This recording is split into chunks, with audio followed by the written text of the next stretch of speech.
নমস্কার। ধরুন আপনি রাস্তায় হাঁটছেন, একটা লোক আপনার সামনে এলো, এসে হঠাৎ একটা বোমা বের করলো। স্বাভাবিকভাবে কী হবেন? আপনি চিৎকার করে উঠবেন, পুলিশে খবর দিতে যাবেন, এবং যখন আপনার সামনে কেউ বোমা নিয়ে আসবে দেখে অনেকে হয়তো ছুটে পালালেন।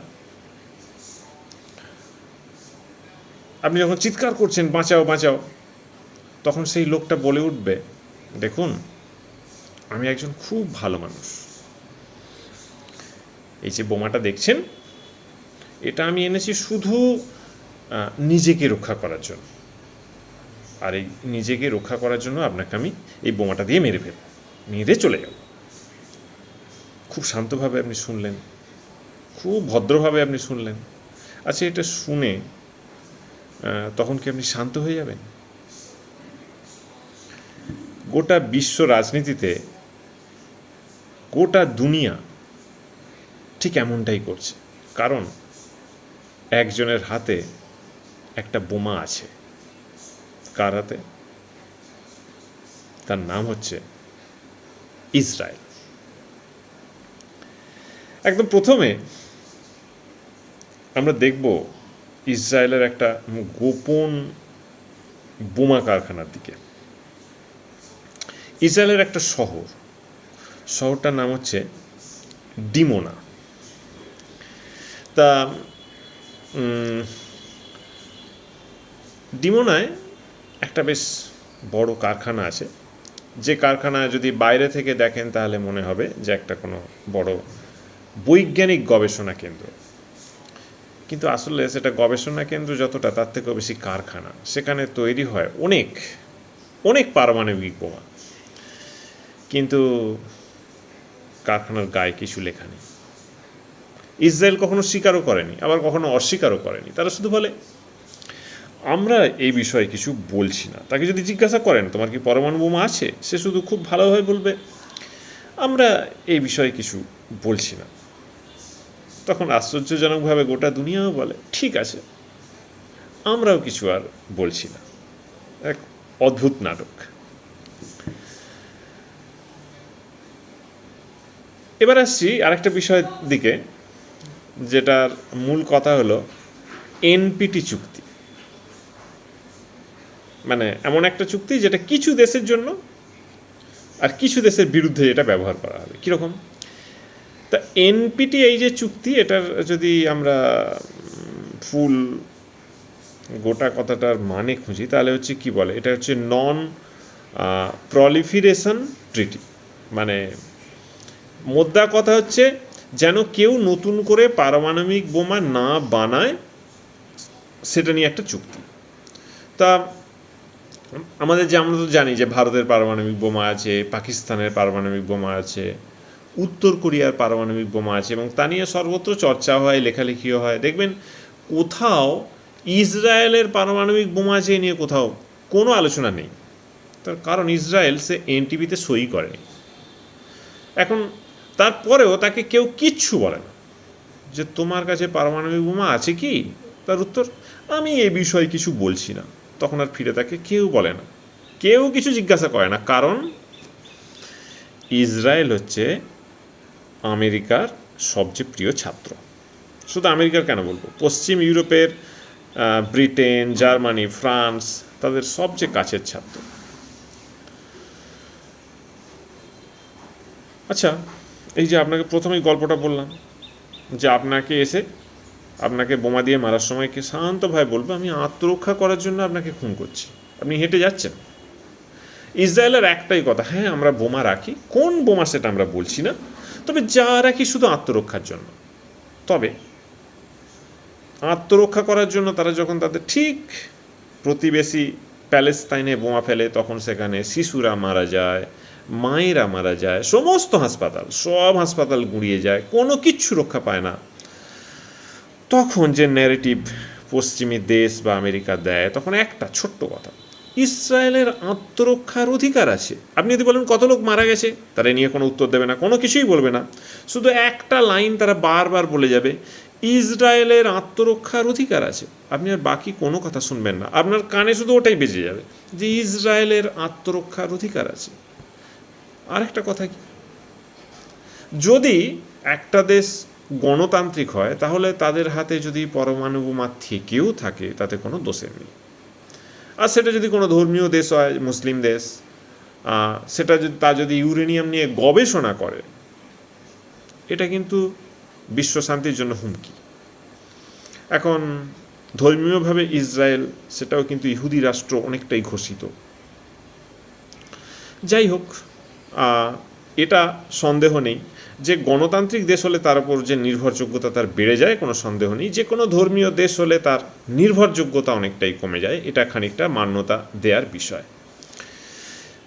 জাতিসংঘের প্রতিনিধিরা বেশ অদ্ভুত। যখন জাতিসংঘে প্যালেস্টাইনের প্রতিনিধিরা তাদের শিশু মৃত্যুর কথা বলেন, নারী মৃত্যুর কথা বলেন, হাসপাতালে গুঁড়িয়ে দেওয়ার কথা বলেন, তখন জাতিসংঘের মেম্বার সবার মুখে নীরবতা, সবাই চুপ করে ফেসবুক স্ক্রল করে যায়। যখন ইসরায়েলের প্রতিনিধি বলে আমরা শান্তির পক্ষে, তখন সবাই হাততালি দেয়।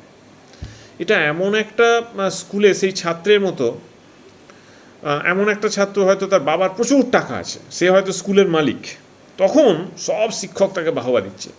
কিন্তু সেখানেই একটা গরিব ছাত্র যখন কোনো কিছু বলতে যায়, তখন টিচাররা বলে এই চুপ করো, তোমার সময় শেষ হয়ে গেছে, আর কথা বলা যাবে না। অদ্ভুত। তাহলে আলটিমেটলি কি, দুনিয়ার এমন একটা নতুন নিয়ম তৈরি হয়েছে যেখানে সব পরমাণু বোমা বোধহয় এক নয়। কোনো পরমাণু বোমা বিপদ, আর কোনো পরমাণু বোমা হচ্ছে আত্মরক্ষার জন্য। তাহলে বোমা কি দুই রকমের? যদি আমেরিকার হাতে থাকে, ব্রিটেন, জার্মানি, ফ্রান্সের হাতে থাকে, তাহলে ওটা হয়ে যাবে শান্তি রক্ষা কবচ। আর তার বদলে সেটা অন্যান্য কোনো দেশে থাকলে তাহলে সেটা হয়ে যাবে সন্ত্রাসের অস্ত্র। ভারতও যখন প্রথম বিস্ফোরণ ঘটায় বেশ কিন্তু অসুবিধার মধ্যেই পড়েছিল, পরে হজম করে নিতে হয়েছে। তাহলে এই দ্বিচারিতা দেখলেই বোঝা যাচ্ছে যে আসলে বিপদটা কিন্তু পরমাণু বোমা নয়। বলা হচ্ছে পরমাণু বোমা, কিন্তু আসল বিপদ হচ্ছে নীতিহীনতা, হিপোক্রেসি এবং চুপ থাকা। আমরা এক জায়গায় চুপ, আরেক জায়গায় কথা বলছি। এই যে চুপ থাকছি, সঠিক জায়গায় আমরা নিজেদের বক্তব্যটা রাখছি না, এই না বলাটাই সব থেকে বড় বিপদ আমাদের সামনে। আমরা তো সবাই জানি ইসরায়েলের বোমার কথা, তাহলে কেউ কোথাও কোনো প্রশ্ন করে না কেন? আপনি একটু ইউটিউবটা সার্চ করে দেখুন, কটা ভিডিও এই নিয়ে আছে যে ইসরায়েলের হাতে কেন পরমাণু বোমা, এই প্রশ্নটা আদৌ কেউ তোলে কি না দেখবেন কোথাও কেউ তোলে না। কারণ যখনই প্রশ্নটা করা হবে তখনই তাকে অনেক বেশি পরিমাণে আক্রমণ করা হবে। তুমি ইহুদি বিরোধী, তুমি অশান্তির পথ দেখাচ্ছ, তুমি চক্রান্ত করছো, তুমি সন্ত্রাসকে সমর্থন করছো।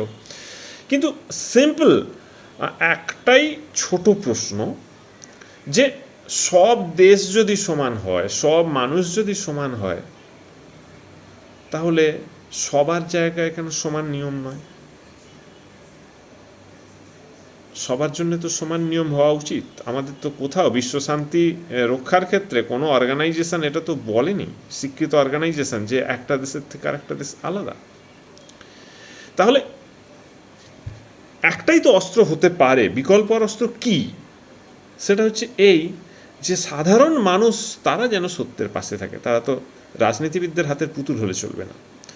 ইসরায়েলের হাতের বোমা থাকা নিয়ে গোটা দুনিয়া চুপ।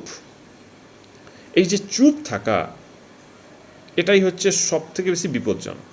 কারণ এই চুপ থাকাটা প্রশ্রয় দেয় অন্যায়কে।